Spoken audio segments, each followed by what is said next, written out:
आज के जमाने में हम सब एक अजीब जाल में फंसे हैं।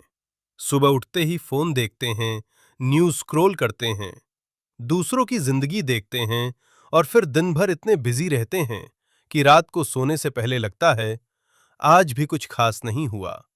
काम बहुत किया, पर जो सच में मैटर करता था वो नहीं हुआ।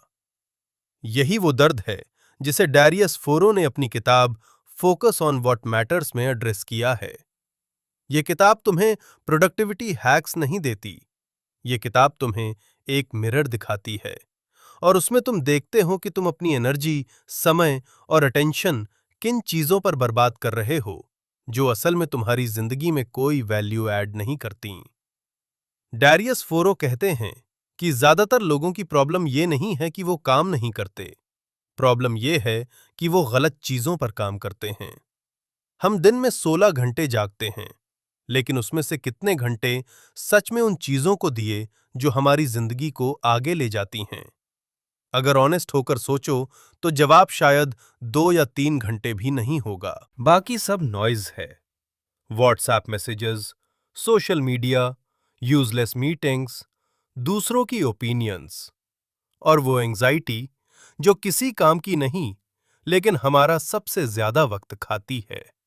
डारियस का मानना है कि फोकस एक स्किल है, कोई टैलेंट नहीं, और हर स्किल की तरह इसे भी सीखा जा सकता है, प्रैक्टिस किया जा सकता है और शार्पन किया जा सकता है, बशर्ते तुम पहले ये डिसाइड करो कि फोकस करना किस चीज पर है। इस किताब का सबसे पहला और सबसे जरूरी सबक ये है कि क्लैरिटी सबसे बड़ी सुपर पावर है। जब तक तुम्हें यह नहीं पता कि तुम्हें चाहिए क्या, तब तक तुम हर उस चीज के पीछे भागते रहोगे जो दूसरे चाहते हैं। आज की दुनिया बहुत शोर से भरी है। हर तरफ से कोई न कोई तुम्हें बता रहा है कि तुम्हें क्या करना चाहिए, क्या खाना चाहिए, कैसे दिखना चाहिए, कितना कमाना चाहिए। और हम इस शोर में इतने डूब जाते हैं कि अपनी आवाज सुनना बंद कर देते हैं। डारियस कहते हैं, बाहर की आवाजें कभी बंद नहीं होंगी। तुम्हें अंदर की आवाज को इतना मजबूत बनाना होगा कि बाहर का शोर मैटर ही ना करे। और ये तभी होगा जब तुम अपने वैल्यूज के बारे में क्लियर होगे कि तुम्हारे लिए जिंदगी में सच में इंपॉर्टेंट क्या है। डैरियस एक बहुत सिंपल लेकिन पावरफुल कॉन्सेप्ट देते हैं। हर इंसान के पास एक limited amount of mental energy होती है, जैसे फोन की बैटरी होती है, सुबह फुल होती है और जैसे जैसे दिन बीतता है ड्रेन होती जाती है। अब ये तुम पर है कि तुम इस बैटरी को किन चीजों पर खर्च करते हो। अगर तुम सुबह उठकर घंटे भर न्यूज पढ़ोगे, सोशल मीडिया स्क्रॉल करोगे और दूसरों की जिंदगी पर कमेंट्स करोगे, तो तुम्हारी सबसे प्रेशियस मेंटल एनर्जी सबसे बेकार चीजों में जाएगी। और जब असल काम का वक्त आएगा, जब क्रिएटिव थिंकिंग चाहिए होगी, जब कोई इंपॉर्टेंट डिसीजन लेना होगा, तब बैटरी आधी या उससे भी कम बची होगी। इसीलिए दुनिया के सबसे सक्सेसफुल लोग अपनी सुबह को प्रोटेक्ट करते हैं, जैसे कोई अपनी सबसे कीमती चीज को प्रोटेक्ट करता है। यहां डैरियस एक बहुत ऑनेस्ट बात कहते हैं जो शायद सुनने में थोड़ी कड़वी लगे। हम में से ज्यादातर लोग बिजी होने को प्राउड फील करते हैं। बहुत बिजी हूं, ये सेंटेंस आज एक स्टेटस सिंबल बन गया है। लेकिन बिजीनेस और प्रोडक्टिविटी दो अलग अलग चीजें हैं। एक इंसान पूरे दिन बिजी रह सकता है और कुछ भी मीनिंगफुल अचीव नहीं कर सकता। एक और इंसान 3 से 4 फोकस्ड घंटे काम कर सकता है और उसी दिन में वो सब कर सकता है जो पहला इंसान हफ्ते में भी नहीं कर पाता। डैरियस कहते हैं, बिजीनेस एक एस्केप है। जब हम सच में इंपॉर्टेंट काम से डरते हैं, जब हम उस काम से बचना चाहते हैं जो चैलेंजिंग है या जिसमें फेलियर का डर है, तो हम खुद को छोटे छोटे टास्क्स में इतना बिजी कर लेते हैं कि इंपॉर्टेंट काम के लिए टाइम ही नहीं बचता। और फिर हम खुद को जस्टिफाई करते हैं, क्या करें, बहुत बिजी हैं। ये सेल्फ डिसेप्शन है। इस सेल्फ डिसेप्शन को तोड़ने के लिए डैरियस एक एक्सरसाइज सजेस्ट करते हैं। हर रात सोने से पहले खुद से एक सवाल पूछो, आज जो 3 सबसे इंपॉर्टेंट काम थे मेरी जिंदगी में, क्या मैंने उन्हें किया? सिर्फ 3, ज्यादा नहीं। क्योंकि अगर सब कुछ इंपॉर्टेंट है, तो कुछ भी इंपॉर्टेंट नहीं है। ये 3 काम वो हैं जो तुम्हारे लॉन्ग टर्म गोल से डायरेक्टली कनेक्टेड हैं। चाहे वो तुम्हारी हेल्थ हो, तुम्हारे रिलेशनशिप्स हो, तुम्हारा करियर हो या तुम्हारी पर्सनल ग्रोथ हो, बाकी सब सेकेंडरी है। और जब तुम रोज ये सवाल पूछते हो, तो धीरे धीरे तुम्हारा ब्रेन रीप्रोग्राम होने लगता है। वो खुद उन 3 चीजों को प्रायोरिटी देना शुरू कर देता है। अब बात करते हैं एक ऐसी चीज की जो हम सबकी जिंदगी में सबसे ज्यादा एनर्जी वेस्ट करती है, और वो है दूसरों की राय की चिंता। डैरियस फोरो इस पर बहुत डीपली बात करते हैं। वो कहते हैं कि हम जो डिसीजंस लेते हैं, उनमें से बहुत कम सच में हमारे होते हैं। ज्यादातर डिसीजंस इस डर से लिए जाते हैं कि दूसरे क्या सोचेंगे, कौन सी जॉब लेनी है, कहाँ रहना है, कैसे दिखना है, क्या पहनना है, सोशल मीडिया पर क्या पोस्ट करनी है। सब कुछ एक इनविजिबल ऑडियंस के लिए। और ये ऑडियंस मोस्टली वो लोग हैं जो खुद अपनी जिंदगी में इतने बिजी हैं कि वो तुम्हारे बारे में उतना सोचते ही नहीं जितना तुम सोचते हो कि वो सोचते हैं। ये एक ऐसी रेस है जिसमें तुम अकेले दौड़ रहे हो, और जीत भी जाओ तो प्राइज कुछ नहीं। इससे जुड़ी एक और बात डारियस उठाते हैं, कंपैरिजन का जहर। सोशल मीडिया ने हमें एक ऐसी दुनिया दी है जहां हम हमेशा दूसरों की हाईलाइट रील से अपनी बिहाइंड द सीन्स को कंपेयर कर रहे हैं। कोई मालदीव्स में है, कोई नई कार ले रहा है, किसी का प्रमोशन हुआ, किसी की शादी है, और हम बैठे हैं अपनी ऑर्डिनरी जिंदगी में फील कर रहे हैं कि हम पीछे हैं। लेकिन डारियस एक इंपॉर्टेंट सवाल पूछते हैं, पीछे किससे, किस रेस में? किसने डिफाइन किया कि जिंदगी में सक्सेस का मतलब वही है जो इंस्टाग्राम पर दिखता है?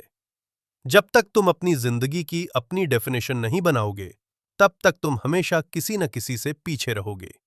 क्योंकि हमेशा कोई न कोई ऐसा मिलेगा जिसके पास तुमसे ज्यादा कुछ है। डारियस एक बहुत प्रोफाउंड इंसाइट शेयर करते हैं। ज्यादातर लोग जिंदगी में अनहैप्पी इसलिए नहीं हैं कि उनके पास कम है।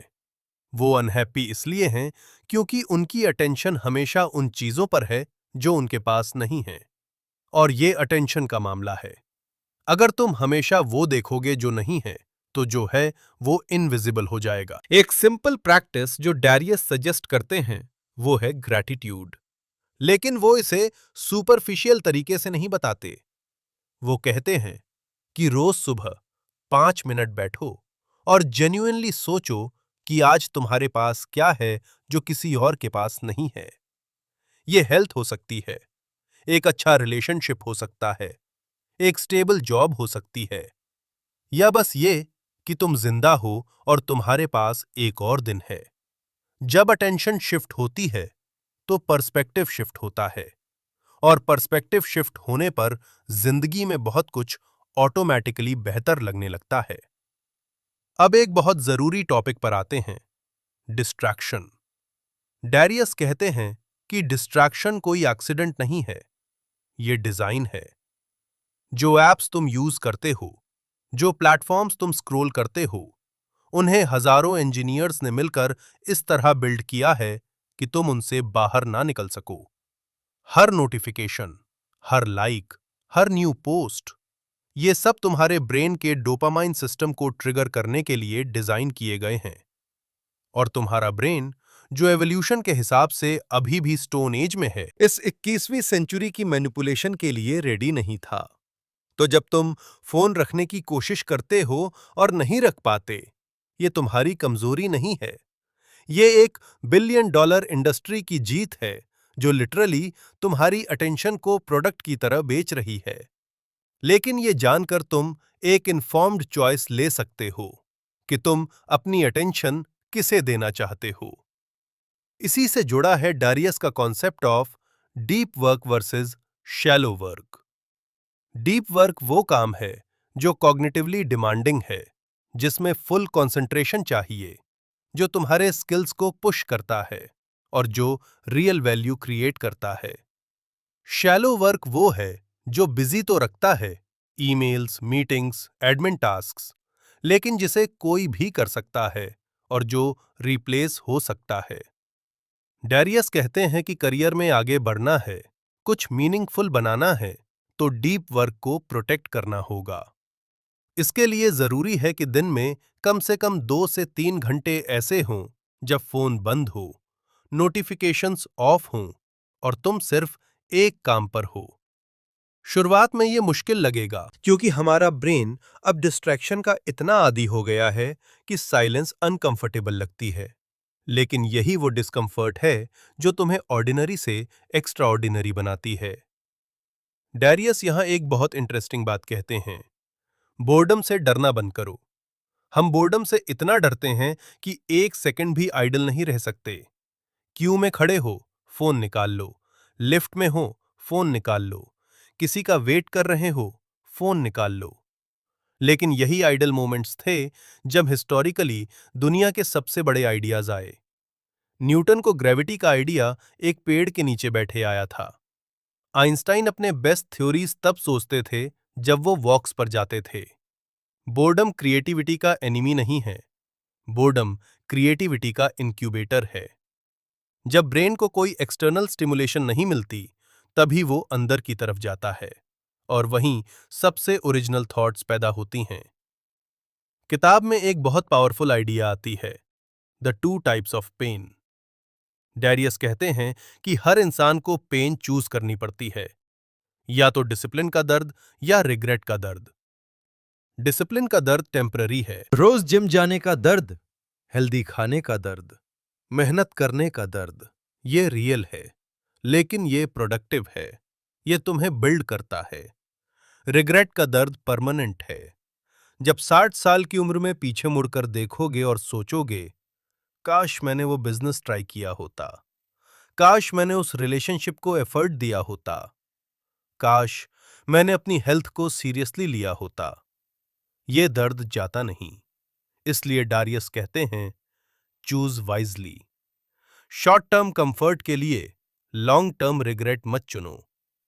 अब बात करते हैं रिलेशनशिप्स की, क्योंकि ये भी उन चीजों में से एक है जो मैटर करती हैं, लेकिन जिसे हम ऑफन नेग्लेक्ट करते हैं। डारियस कहते हैं कि जिंदगी में जो लोग सच में खुश हैं, उनके पास एक कॉमन थिंग है, मीनिंगफुल रिलेशनशिप्स। पैसा, करियर, फेम, ये सब इंपॉर्टेंट हैं, लेकिन हार्वर्ड के एक 75 साल लंबे स्टडी ने यह प्रूव किया कि जो लोग हेल्दी रिलेशनशिप्स में थे, वो ना सिर्फ हैप्पियर थे, बल्कि फिजिकली भी हेल्दियर और लॉन्गर लिव थे। और रिलेशनशिप्स मेंटेन होती हैं अटेंशन से। जब तुम किसी के साथ बैठे हो और फोन देख रहे हो, तुम उसे ये मैसेज दे रहे हो कि कोई स्ट्रेंजर का इंस्टाग्राम पोस्ट उससे ज्यादा इंपॉर्टेंट है। ये सटल है, लेकिन ये डैमेज करता है। डैरियस कहते हैं, जो लोग तुम्हारे लिए मैटर करते हैं, उन्हें तुम्हारा टाइम और अटेंशन दो, पूरी अटेंशन, अनडिविड। इसके साथ डैरियस एक और लेसन देते हैं जो बहुत अंडररेटेड है, लर्न टू से नो। हम हां कहने के इतने आदी हो गए हैं कि हर रिक्वेस्ट, हर इनविटेशन, हर कमिटमेंट को ऑटोमेटिकली एक्सेप्ट कर लेते हैं और फिर ओवरवेल्म्ड हो जाते हैं। लेकिन हर हां एक न है किसी और चीज के लिए। जब तुम किसी और के काम के लिए हां कहते हो, तो तुम अपने काम के लिए न कह रहे हो। जब तुम एक एक्स्ट्रा मीटिंग एक्सेप्ट करते हो, तो तुम अपने डीप वर्क टाइम को न कह रहे हो। वॉरेन बफेट ने एक बार कहा था, the difference between successful people and very successful people is that very successful people से नो टू ऑलमोस्ट एवरीथिंग। ये सेल्फिश नहीं है, ये स्ट्रेटेजिक है और ये जरूरी है। डारियस इस किताब में एक और बहुत इंपॉर्टेंट कॉन्सेप्ट इंट्रोड्यूस करते हैं, द प्रेजेंट मोमेंट। हम अपनी जिंदगी का एक बड़ा हिस्सा या तो पास्ट में जीते हैं, पुरानी गलतियां, पुराने दर्द, पुरानी बातें, या फ्यूचर में एंग्जाइटी, प्लानिंग, वरीइंग। और वो मोमेंट जो एक्चुअली एग्जिस्ट करता है, कि वो प्रेजेंट, उसमें हम ऑलमोस्ट नेवर होते। डैरियस कहते हैं कि ये फिलोसॉफिकल बात नहीं है, ये प्रैक्टिकल है, क्योंकि तुम्हारी लाइफ सिर्फ प्रेजेंट मोमेंट से बनी है। पास्ट ऑलरेडी गॉन है, फ्यूचर अभी आया नहीं। जो है वो ये मोमेंट है, और अगर तुम इस मोमेंट में नहीं हो तो तुम अपनी जिंदगी मिस कर रहे हो। लिटरली। इसके लिए वो सजेस्ट करते हैं कि दिन में कुछ मोमेंट्स कॉन्शियसली अपने आप को हियर एंड नाउ में लाओ, चाहे एक कप ऑफ चाय पीते हुए हो, चाहे किसी से बात करते हुए हो, चाहे वॉक पर जाते हुए हो। डेरियस एक बहुत सच्ची और थोड़ी अनकंफर्टेबल बात कहते हैं। हम में से ज्यादातर लोग एक समडे की जिंदगी जी रहे हैं। समडे मैं वो बिजनेस शुरू करूंगा, समडे मैं हेल्थी हो जाऊंगा, समडे मैं वो ट्रिप करूंगा, समडे मैं फैमिली के साथ ज्यादा टाइम स्पेंड करूंगा। लेकिन कैलेंडर में समडे कोई दिन नहीं होता। यह एक कंफर्टेबल लाई है जो हम खुद को बताते हैं ताकि आज के डिस्कम्फर्ट से बच सकें। और जब समडे आता भी है, तब या तो हम तैयार नहीं होते, या परिस्थितियां बदल चुकी होती हैं, या बहुत देर हो चुकी होती है। इसीलिए डारियस बार बार कहते हैं, अभी, आज, इसी पल, एक छोटा कदम, लेकिन आज। किताब के एक हिस्से में डारियस फोरॉक्स अपनी पर्सनल स्टोरी शेयर करते हैं। वो बताते हैं कि एक वक्त था जब वो भी इसी रैट रेस में थे, एक ऐसी जॉब में जो उन्हें पसंद नहीं थी, एक ऐसी जिंदगी जी रहे थे जो उन्होंने खुद नहीं चुनी थी। और फिर उन्होंने खुद से वो सवाल पूछा जो बहुत कम लोग पूछते हैं, अगर मेरी जिंदगी में सिर्फ 1 साल बचा होता तो मैं क्या करता। यह सवाल एक क्लैरिटी देता है जो नॉर्मल कंडीशंस में नहीं आती, क्योंकि जब मॉर्टैलिटी रियल हो जाती है, चाहे प्रैक्टिकली हो या थॉट एक्सपेरिमेंट की तरह, तब सब नॉइज ऑटोमेटिकली फिल्टर हो जाती है। तब तुम्हें पता चलता है कि तुम्हारे लिए एक्चुअली मैटर क्या करता है। डैरियस ने उस आंसर को अपनी कंपस बनाया, और उसी कंपस से वो यहां तक पहुंचे। इस किताब का एक और पावरफुल सेक्शन है जो फ्यूचर प्लानिंग और गोल्स के बारे में है। डैरियस कहते हैं कि गोल्स जरूरी हैं, लेकिन गोल्स को लेकर ऑब्सेशन टॉक्सिक है। जब हम किसी गोल के साथ इतना अटैच्ड हो जाते हैं कि उसे अचीव न होने पर हम टूट जाते हैं, तो वो गोल हमें मोटिवेट नहीं कर रहा, वो हमें कंट्रोल कर रहा है। एक हेल्थियर अप्रोच ये है कि तुम डायरेक्शन चूज करो, गोल नहीं। जैसे, मैं एक हेल्थियर इंसान बनना चाहता हूं, ये एक डायरेक्शन है। इसमें कोई स्पेसिफिक नंबर नहीं है जिसे अचीव न होने पर तुम फील करो। और जब डायरेक्शन क्लियर हो तो डेली हैबिट्स उस डायरेक्शन में ऑटोमेटिकली अलाइन होने लगती हैं। डैरियस यहां एक बहुत वाइज बात ऐड करते हैं, प्रोसेस से प्यार करना सीखो, आउटकम से नहीं। एक राइटर जो सिर्फ बेस्ट सेलर का सपना देखता है लेकिन लिखना एंजॉय नहीं करता, वो ज्यादा देर टिक नहीं पाएगा।